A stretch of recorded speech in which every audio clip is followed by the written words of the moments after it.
Hey there, it's CJ Willie, and today I'm cracking a pack.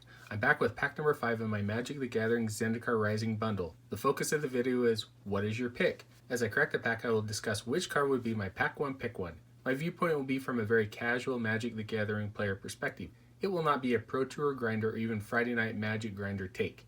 It will be a kitchen table draft, having fun with friends opinion. Check out the preview video on my Zendikar Rising bundle. I have added the link to the preview video in the description below.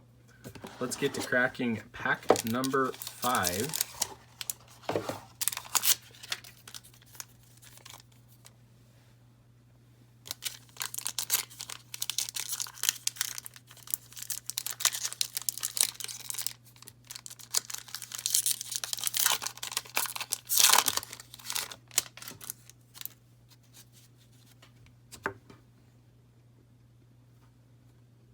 Tormenting Voice, 2 mana, 1 on a red, sorcery. As an additional cost to cast the spell, discard a card. Draw 2 cards. In Limited, this is a great card to play in red. Pitch a land, draw 2 new cards. It's been outclassed recently in Standard with Thrill of Possibility. That is at instant speed. Shield Shell, single blue mana, instant, has kicker 1 generic. Target creature you control gets +0/+3 until end of turn. If this spell is kicked, that creature also gains hexproof until end of turn. In blue, this is a great protect your creature spell. If you've only got a single blue mana, it protects the backside so that it can survive combat. If you've got 2 mana available, then it also gives it hexproof and keeps your bomb from being taken out by your opponent.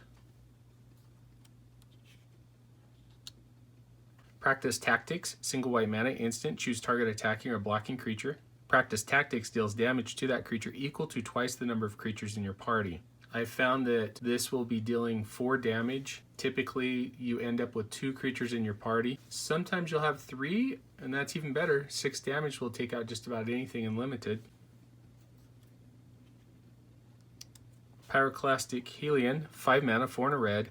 Hellion at 4/5. When Pyroclastic Hellion enters the battlefield, you may return a land you control to its owner's hand. When you do, Pyroclastic Hellion deals 2 damage to each opponent. In Limited, I like this card in a red deck that's going to go a little bit longer. Perhaps a red-green landfall deck. Pyroclastic Hellion enters the battlefield, return a land to your hand, deal 2 damage to your opponent, play that land again, and trigger a landfall ability on one of your other creatures.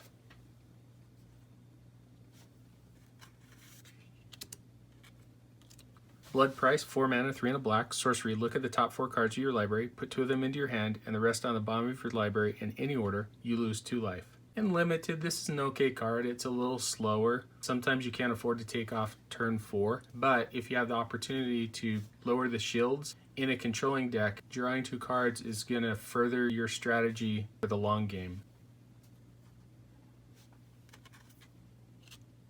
Xandu Nectar Pot, 2 mana, 1 on a green, insect at 1/3, has landfall. Whenever a land enters the battlefield under your control, you gain 1 life. In a landfall deck where you need a little bit of defense to begin the game so you can get to your bigger bombs later on, Xandu Nectar Pot does a good job in holding down the ground game and gaining you some incidental life.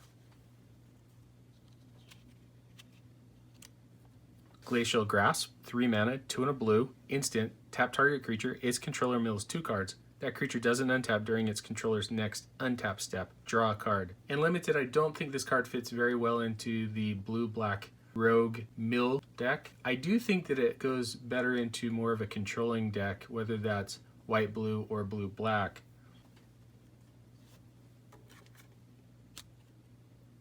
Makindi Ox, 5 mana, 4 and a white. Ox at 4/4 has landfall. Whenever a land enters the battlefield under your control, tap target creature an opponent controls. In Limited, I think Makindi Ox is a good landfall creature. If you're able to play your lands at instant speed, tapping down an attacker or tapping down a blocker before combat helps you get damage through, and in a defensive mindset, prevents damage from hitting you. Dread Worm, 5 mana, 4 and a black, Wormhor at 5/4, has landfall. Whenever a land enters the battlefield under your control, Dread Worm gains indestructible until end of turn. The landfall ability on Dread Worm makes it so that it can attack every single combat, and pretty soon that's going to whittle down your opponent's defensive resources. Canopy Baloth, 4 mana, 3 and a green, Beast at 4/3 has landfall. Whenever a land enters the battlefield under your control, Canopy Baloth gets +2/+2 until end of turn. In Limited, having a land enter the battlefield every turn after you've played Canopy Baloth puts your opponent on their back foot because you can be swinging in with a 6/5. First uncommon is Veteran Adventurer, 6 mana, 5 and a green, human at 5/5. Veteran Adventurer is also a cleric, rogue, warrior, and wizard. This spell costs 1 generic less to cast for each creature in your party, has vigilance. In Limited, I think this is a pretty strong uncommon. Because green can tap into each of the creatures in your party, there is a pretty good shot that you could be playing this on turn 4. Merfolk Wind Robber, single blue mana, Merfolk Rogue at 1/1, has flying. Whenever Merfolk Wind Robber deals combat damage to a player, that player mills a card.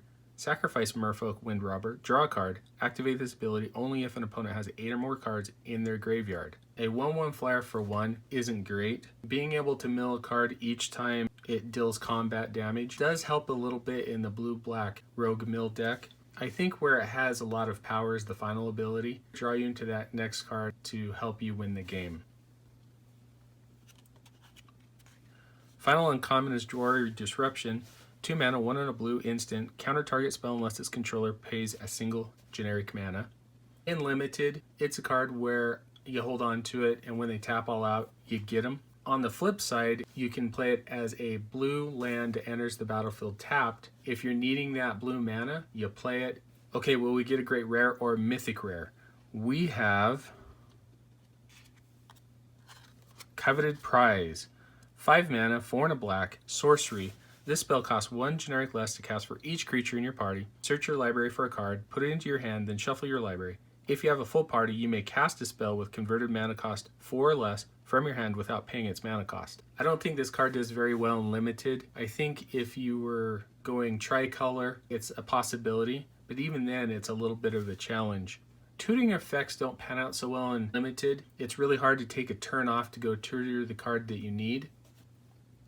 And then we have a full art mountain and a token Drake creature at 2/2 that has flying.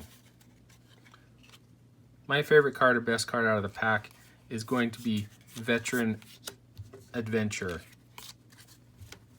In green, because it's not the primary color for any of the party creatures.